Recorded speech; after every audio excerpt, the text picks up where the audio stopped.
আসসালামু আলাইকুম। আমি আজকে একটু রিফ্লেক্সিভ প্রোনাউন নিয়ে আপনাদের সাথে কথা বলবো। তো রিফ্লেক্সিভ প্রোনাউনগুলো আসলে কারা? ওই যে সেলফযুক্ত প্রোনাউনগুলো, মাই সেলফ, হিমসেলফ, এগুলো হলো রিফ্লেক্সিভ প্রোনাউন। তো এগুলো আসলে কই বসে?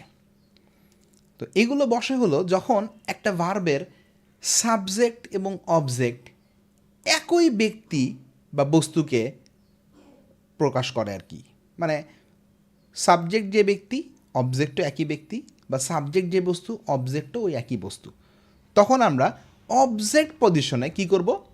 রিফ্লেক্সিভ প্রোনাউন ইউজ করব। তখন কোথায়? অবজেক্ট পজিশনে রিফ্লেক্সিভ প্রোনাউন ইউজ করব। তো এইখানে দেখেন, আমি 3টা এক্সাম্পল দিছি। She killed herself.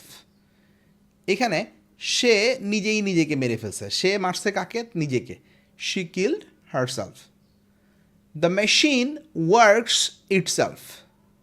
The machine works itself, নিজেই কাজ করছে। সাবজেক্টও যে, অবজেক্টও সে। He cooked it ourselves.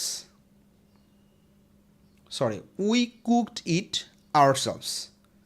Subject we, অবজেক্টও উই। আমরাই রান্না করছি এটাকে। তো রান্না করছি আমরা, সেহেতু we cooked it ourselves. Okay.